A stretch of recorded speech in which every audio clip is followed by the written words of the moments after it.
Quelques heures avant la fin du cessez-le-feu entre les États-Unis et l'Iran, Donald Trump fait un nouveau revirement. Mardi soir, le président américain a annoncé que la trêve entre les deux pays était prolongée, sans donner de date butoir.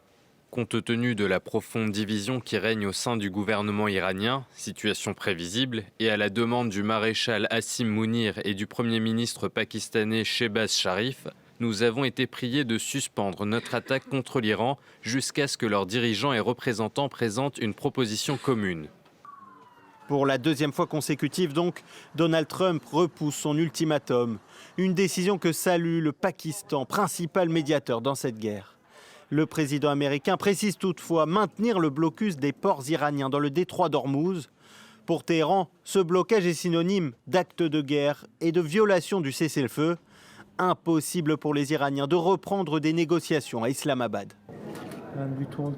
Nous leur avons dit qu'ils devaient mettre fin à ce blocus. Dès que ce sera fait, nous pourrons reprendre les pourparlers à Islamabad. Une trêve extrêmement fragile.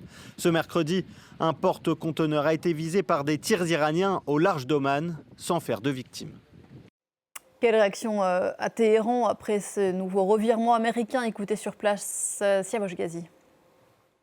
Ce qu'on ressent ici, c'est que l'Iran a montré, par exemple, hier, les gardiens de la révolution ont montré une cinquantaine de missiles qui sont venus sur les grandes places de Téhéran, mais aussi dans les villes de province, autour, à l'intérieur de ces rassemblements nocturnes qu'on voit depuis maintenant 50 jours, pour montrer que l'Iran est prêt à une reprise de la guerre. Il y a eu une menace aussi contre les monarchies arabes du Golfe Persique. Les gardiens de la révolution ont affirmé que toutes les installations pétrolières et gazières des monarchies arabes du Golfe Persique seront totalement détruites en cas de nouvelles attaques américaines contre l'Iran. Mais dans le même temps, l'Iran est prêt à reprendre les négociations à Islamabad, mais demande que les Américains lèvent ce blocus contre les ports iraniens.